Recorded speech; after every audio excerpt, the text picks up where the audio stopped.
The commissioner of the SEC took, I guess you describe this as a subtle roasting of Florida State.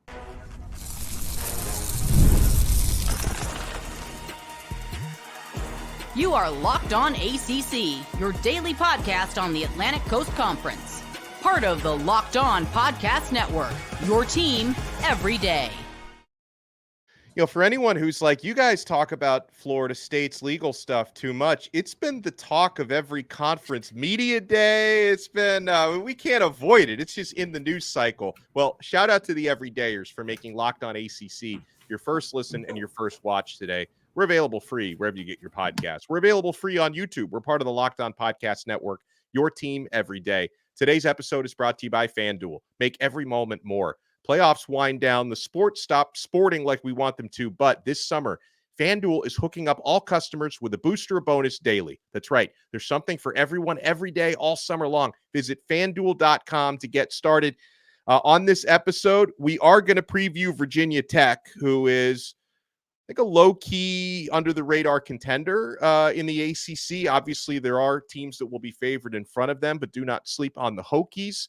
There are obstacles toward an ACC championship, why they could win it. But Kenton, I want to start here. So this is pretty interesting stuff coming out of SEC Media Days. So SEC Commissioner Greg Sankey was being interviewed on 1010 XL Radio in Jacksonville, Florida, big sports radio station.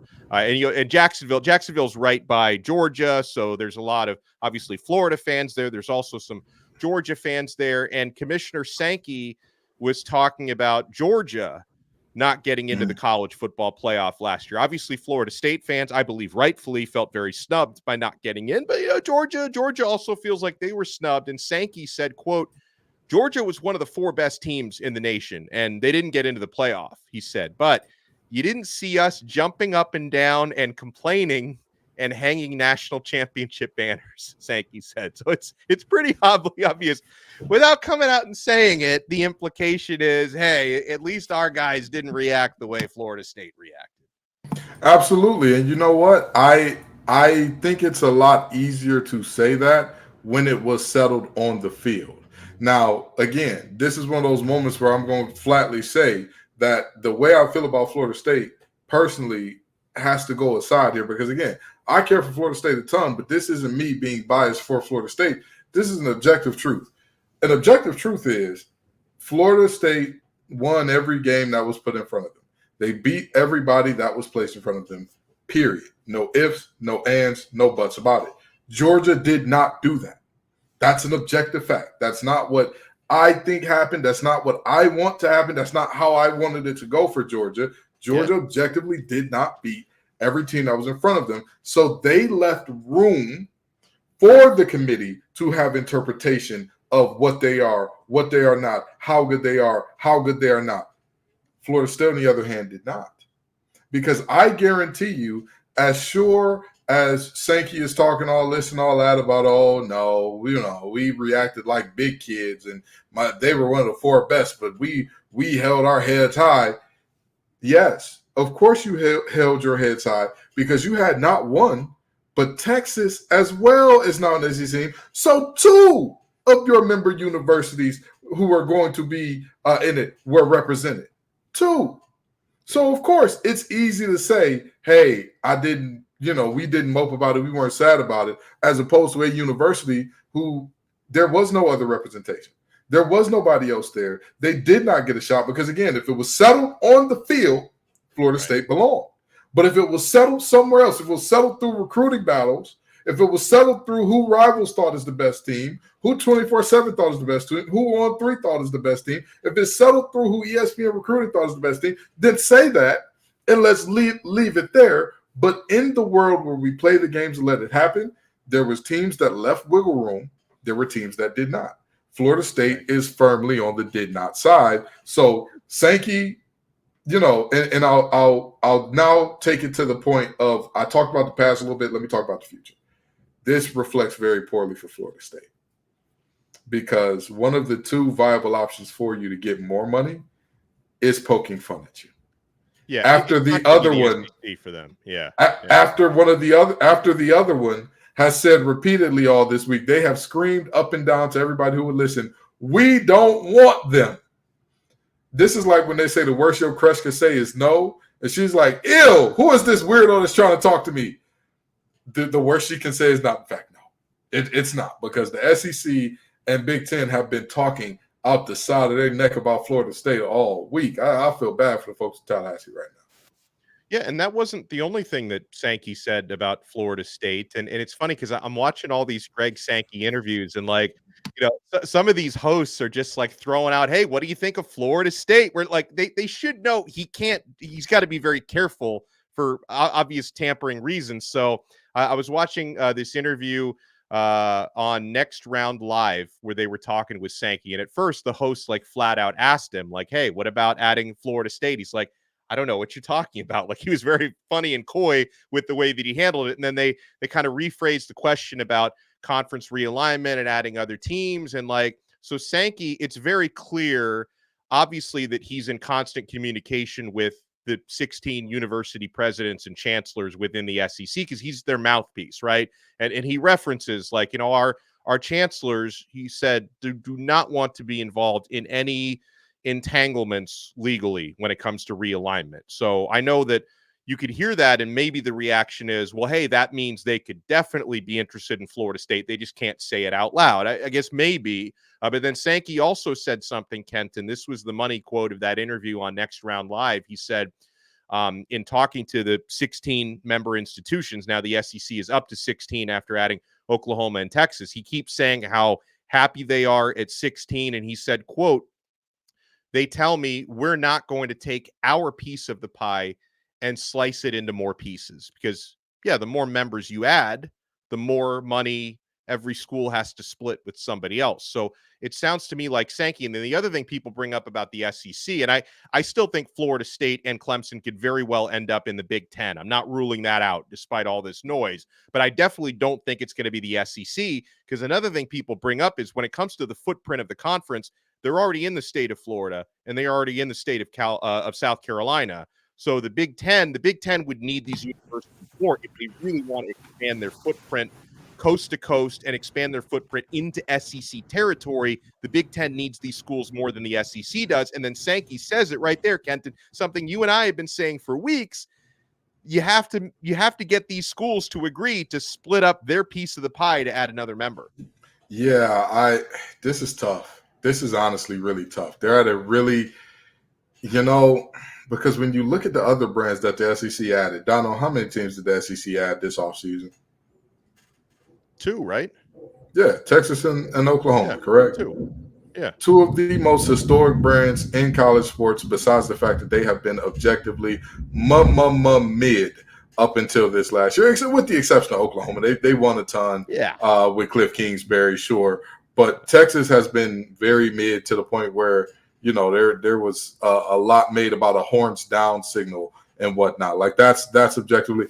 And before Texas fans come in here, we know it wasn't actually about the horns down thing. It was about another guy doing a chant that was similar and getting, all types of hell about it. Now, with that in mind, again, that conference just added 2 heavy hitters, and they're like, y'all don't swing heavy enough. You don't tip the scales enough for us to say value of cutting the pie versus the value of having them in the conference. You don't tip the scales in the way that you think you do. And so the Big Ten has to do something, or else the Big 12 might back into getting 2 of the biggest brands in college sports at an extreme, at pennies on the dollar at this point, which would just be a sham and a shame, because at that point, that means that Clemson and Florida State have potentially taken pay cuts for what? For like what? In the words of Cardi B, what was the reason? What was the reason? Well, we got a lot more to talk about on this episode, including the Attorney General in Florida is flexing a big victory in this court battle between Florida State and the ACC. You want to keep it locked right here, my friends. We're not done yet on this brand new episode of Locked On ACC. And we're certainly not done yet with FanDuel. Guys, we've been making money all summer long. I won a money line bet on Inter Miami last night. I still got my MLS soccer, even though the Copa America and the Euro 2024 are over. And I know the sports are not sportsing the way you'd like them to right now, but FanDuel lets me keep the sports going whenever I want. All I have to do is open the app and dream up bets anytime I'm in the mood. And this summer, FanDuel is hooking up all customers with a boost or a bonus daily. That's right. There's something for everyone every day, all summer long. So head over to FanDuel and start making the most out of your summer. FanDuel, official sports betting partner of Major League Baseball.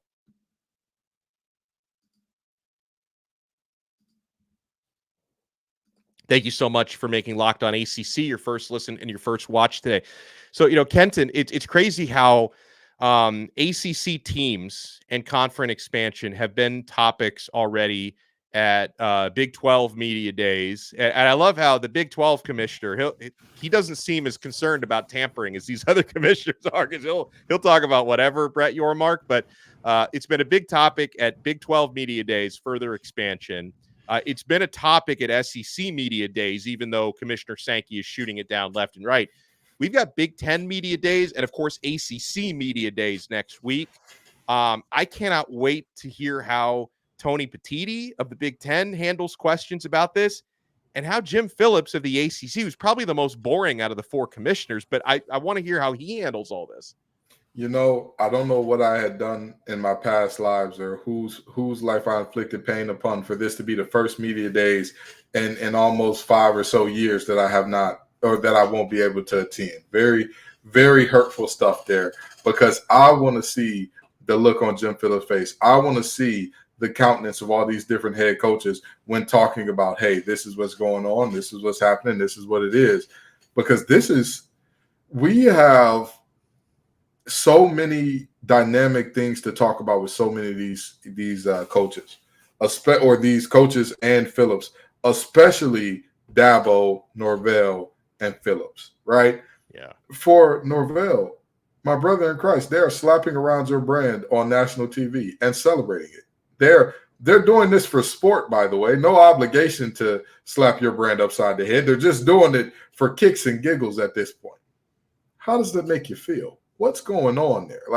And I get it. I get it. Some people say, "Oh, well, these conferences are going the extra mile in ensuring that nobody sues them," and da da da da. If that's the case, wouldn't the Big 12 have to be a little less committal in their thing? And also, I don't think people realize there's a difference between legal jargon of, hey, I can't speak on that matter. You know what I mean? We don't have anything to do with them. They're in the conference they're in right now. Once that changes, who knows? Things could change. And we don't want anybody else splitting up our pie. It's hard for me to see somebody splitting. Hey, it's not necessarily, the juice isn't worth the squeeze in this regard. What? Those are two very different things. I have been watching football since before I could form fully coherent sentences, and I've been covering football since I had a firm hairline and waves. You understand? So with that in mind, I need y'all to realize I've heard lawyer answers a million times. I've heard legal answers a million times. I know when the answer is committal. And it seemed to me that the SEC is committal. They're not coming here. They don't have a place here. They don't. And if we do let them in, again, after saying they don't have a place, it's going to be real tough. It's going to be some begging, pleading on hands and knees to get in the conference, because if not, you've got to go the independent route and trust that your brand is strong enough to command upwards of $40 million. Yep, absolutely. So here's something else on the Florida State legal fight. So when I first saw this X post by Florida Attorney General Ashley Moody, I got kind of excited, Kenton, because I'm like getting my popcorn ready. We're going to get some hard details. We might get some of the stuff that the ACC and the ESPN, ACC and ESPN don't want us to know about, because the Attorney General of Florida tweeted out, following action by my office, the ACC will produce secretive media contracts that are the heart of the legal battle between the conference and FSU. This agreement is a win for the state of Florida, FSU, and transparency. So I thought, we're going to get some juicy details.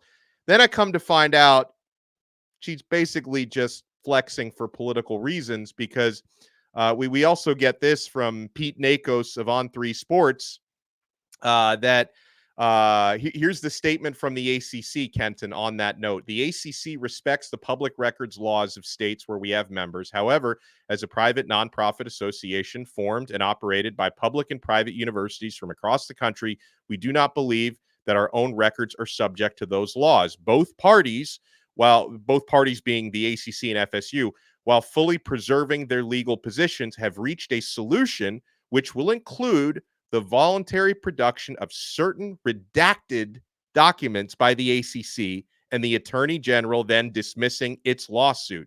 The ACC will not be providing any portions of documents containing trade secrets, which has been its consistent position. So she's flexing about these secret documents coming out. The actual documents that are coming out are going to be redacted. So we're not really getting anything, Kenton. This is all politics.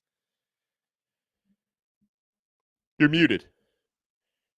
Thank you for letting me know that. This is, again, big ACC trying to shut me up here. But anywho, this is the equivalent of when, like, you're like, oh, I'm going to play college football 25 all day. Like, I'm going to ignore all my responsibilities. And your old lady's like, I'm going to give you the silent treatment if you're going to play NCAA all day. And it's like, oh, no, anything but that. Yeah. Not space and nothing to do while I play this video game, during which I wanted space and nothing to do. I mean, you and I have already talked about the possibility of a redacted copy coming out, and I believe there was already a redacted copy that was out. So Clemson already has one. Florida State and the ACC agreed to produce one 2 weeks ago. Just the Attorney General is just this week making it sound like she made this all happen. Yeah. Well, good for her. As the Southerners would say, God bless her heart. But there's not really anything special here. There's not, because really, I would imagine any of the good stuff, all the good stuff is redacted, I'm sure. Like, I'm sure any of the stuff where there may or may not be a smoking gun is probably in the redacted language. Well, at this point, I think we can all agree there's no smoking gun. Like, at this point in all that we've seen, I think we can agree enough that there have been enough cases that have attempted to be dismissed to where these judges are out here saying, oh, there's something to this. There's some legitimacy to these contracts. But, hey, if she wants to flex for points, in whatever regard, more power to her. Hey, have fun with it. Be good and do. I don't really know what else to say there, because celebrating a victory of having something released that was already out, it's like me and you celebrating getting a copy of Free Willy on VHS. Like, I'm pretty sure. Man, I wish I had one of those. I'm pretty sure that movie is, in fact, already out and already on VHS.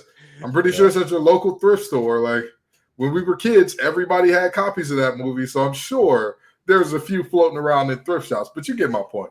At the end of the day, I mean, it's a whole lot about nothing in the vein of Seinfeld. Yeah. No, absolutely. Well, something that's not a whole lot of nothing are those Virginia Tech Hokies. Third year under Brent Pry, 7-6 season last year, but they return almost all of their talent. Is it time for the Hokies to turn the corner? You want to keep it locked right here on this brand new episode of Locked On ACC.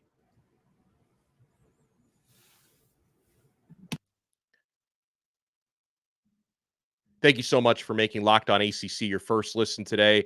Make sure you check out Kenton and our other shows for your second listen today. Kenton does an awesome job co-hosting Locked On Wolfpack. I host Locked On Canes, so check those shows out. We've had a roller coaster the last few days in recruiting on Locked On Canes, and there's always good stuff going on Locked On Wolfpack. So, Kenton, first and foremost, for the Hokies, you talked yesterday in the context of NC State. I could say the same thing for Miami when we previewed them. The schedule is definitely manageable. Now, I actually think Virginia Tech's conference schedule might even look a little tougher than NC State's, because they do have Clemson on the schedule, which NC State didn't have Miami or Clemson on there, whereas Virginia Tech does. They play a Friday night road game at Miami. The prime time, I think, could make that a little bit more interesting, because I know people always, they make the empty stadium jokes about Miami. I know firsthand more people show up to night games, so Be interesting to see what the turnout will be there. So their conference schedule, let's go through it. Miami's going to be their conference opener. They're at Stanford, home against Boston College, home against Georgia Tech, which is not going to be an easy game, at Syracuse, home against Clemson, which will be tough, at Duke, and home against Virginia. That is the ACC schedule for Virginia Tech this year. The out-of-conference schedule, they go up against the SEC, but it's Vanderbilt. They play at Vanderbilt to open up the season. They play against Marshall. They play at Old Dominion, and they play at home against Rutgers. So how do you feel about that schedule, first and foremost, for the Hokies? The schedule is very favorable for the Hokies. Objectively speaking, the schedule works out in a way that even if we're talking, hey, just how do things line up, just how do things shake out, you're playing some of the better teams in the conference on the road, but you're playing some of the softer road environments, with all due respect. That's not to knock anybody or say anything. You know about Miami, Donno. You and I both know. You know what I mean? Like, even when Miami is rolling, is that environment raucous and terrible and like, oh my God, this is, it's just not quite there. Well, here's the thing. There are times when it is. And so if Miami is 4-0, including a victory against Florida, by the time they face Virginia Tech for a night game, it will be rocking. If Miami's 2-2, it will not be rocking. But here's the other part about that. Even if it is a raucous environment, you know what generally does a fairly good job of negating that? A senior, experienced, veteran team. Yeah. This team is old as dirt, okay? This team, we got a few guys who got families to feed. They got, mortgages and AARP cards on the way, all right? Now, with that being said, I very seriously mean this. This schedule works out very well because outside of Miami, what other tough road conference game do you see here? What other road conference game do you see where they won't be the favorite if everything holds as is right now? Yeah, I mean, I guess it could go. I wouldn't completely rule out Syracuse, but they'd probably be favored even at Syracuse. I would say. So that's potentially one other game. So in all fairness, the schedule is very favorable. And I know what you're thinking. Well, that's just the away games. The home games have got to be tough. At home, you've got Clemson. Very tough game there. Who else do you look at on their schedule and you're just like, oh man, that's a world beater right there. That's a team. You have Georgia Tech. Exactly. You have Georgia Tech who could surprise you on homecoming.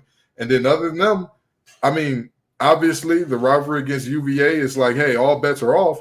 But even still, I mean, I struggle to say, hey, I think UVA has the horses in the stable. And I don't think Elliott's the guy for that job. With all due respect, I don't know what he does well enough to say this justifies saying, like, I believe in him as a head coach. I just don't. So with that in mind, I think that the answer is fairly clear here. They have a very easy schedule, very favorable schedule in terms of how things look. We're speaking of today, July 19th or July 18th, rather. Yeah, Virginia Tech, they found their quarterback a few weeks into the season last year. So this is not even a full season of work for Kyron Drones, who really exploded onto the scene for them. They were relying more on their running game, their non-quarterback running game before he took over. And Drones through the air, 58.2% completions, 2,084 passing yards. The TD to interception ratio was excellent, 17 touchdowns, just 3 interceptions thrown last year. And Drones he's an excellent dual threat, Kenton. It's not just the passing you have to worry about with him. 166 carries for 818 yards and 5 rushing touchdowns last year. Had he played the full season, he probably would have broken the 1,000-yard rushing mark, is the kind of season that he had last year. So Virginia Tech is absolutely more dangerous now than they were heading into last year. I don't think people understand how good Kyron Drones is because you look at the record overall and you see 7-6, and you say to yourself, how good are they really? How good can they possibly be at 7-6? Donno, I'm going to read something out to you that most people don't realize about Kyron Drones and this team. They started off last year with a whopping record of 1-3. Okay? Now, with that in mind, I know you're thinking, well, what does that have to do with anything, right? They had to play against the mighty in the environments that nobody wants to face. Of course, these are the top 10 teams in terms of crowd noise on NCAA. Rutgers and Marshall. Okay, why is that important? Thank you for asking. Well, against Marshall and Rutgers and Purdue, they did not break 20 points once in those 3 games. One time. The team went 1-3 before Kyron Drones took over as the full-time starter. After Kyron Drones took over as a full-time starter, and hell, after he got comfortable, you're looking at a record that shows this young man. I mean, the only game that you could say it was clear, hey, we're outmatched, we don't have nothing for them, Louisville. Every other game, either they won, they dominated, or they were close, including a Florida State game that was much closer than the scorecard reads. It really was. If you watch that game, it was much closer than that final score read. And so if you're talking about a team that, we're no longer playing this game now because, and I'm going to say it, they learned their lesson even though Pride wasn't the head coach last time. They learned their lesson playing around with these dynamic dual threat quarterbacks. First, it was Hendon Hooker, who they said, you know what? Give me Braxton Burmeister. And we saw how that worked out. Not only did he get his head coach fired, he was out of football while Hendon was going on to be a Heisman candidate. They learned from the mistakes of their past, and they said, all right, Kyron's our guy. We're putting all eggs in that basket. Whoever the hell don't like it, go hop in the portal. We'll see you when we see you.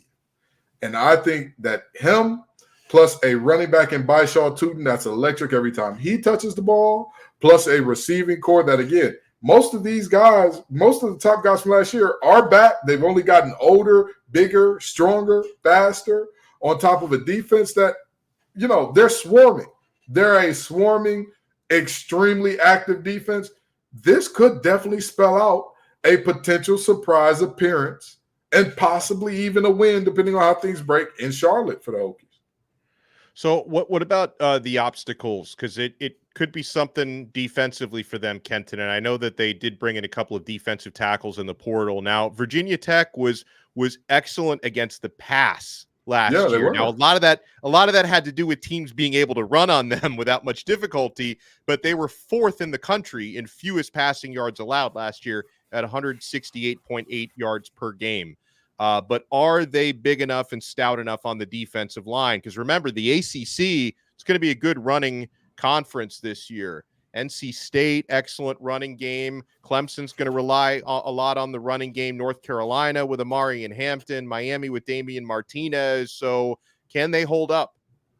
As the old adage goes, styles make fights. Fighters don't make fights, right? So this could be their Achilles heel. The fact that their style of defense, this extremely swarming, this, everybody's moving all the time. We're always slanting. They're going some way. It could be very deeply exposed by some teams that whose hands would you rather have the ball in? Max Johnson or Marion Hampton? Whose hands would you rather have the ball in? Whoever's going to be their starting quarterback or Jaden Knott? Whose hands would you rather have the ball in for a bunch of teams in this conference? Overall, you're going to look around and say, you know what? Give me the running back time after time after time again. Cade Klubnik or Phil Maffa. This is a very, very simple outline here. This team has to find a way to stop the run. You talk about Miami. I mean, Cam Ward and Fletcher and Martinez, they can give it to you any way you want it. But again, I feel real comfortable if you tell me all 3 of them going to run the ball all day long. They have to find a way to be more stout against the run. They operate on the situation where it looks like they play the run on the way to the quarterback. And the problem with that is if you don't have big enough guys to hold the line where they're supposed to be, to not only penetrate upfield, but disrupt. So the difference between the two, penetration means you're just flying upfield, right? You can fly upfield and disrupt the running back's course. But if you don't have another disruptor or other guys who are where they're supposed to be as well, I mean, hey, good job on making the running back bounce or cut back, but somebody's got to clean that up. And objectively speaking, they just weren't able to do that last year. So the question for this team is simple. Front seven, have you been eating enough? Have you had enough steaks and pizza and what gun club and weight room in the offseason? Because I am guaranteeing you, if Virginia Tech return, I'm not asking them to bring back the Bud Foster years of old defenses. But if they can be I'd say top 40 to 50 team against the run nationally, I think they'll be in a very good position to get to Charlotte. But that's a very big if. It's like saying Kawhi Leonard is a great player if he's healthy. That's a huge if. It's a huge if at this point. Well, and for anyone who does want to take a flyer on Virginia Tech to win the ACC, that's what you want to do. You can get good value there because they're plus 1,800 to win the conference. So a $100 bet would win you 1,800 back if they win it. They are behind SMU at plus 1,700, NC State plus 1,300, Louisville plus 500, Miami plus 450, Florida State and Clemson are both at plus 280. So you can get a nice return on your wager if Virginia Tech were to pull it off. He is Kenton Gibbs from Locked On Wolfpack. I am Alex Donno from Locked On Canes. Thank you so much for making us your first listen and your first watch today. We'll talk to you again next time on another episode of Locked On ACC, part of the awesome Locked On Podcast Network. Your team every day.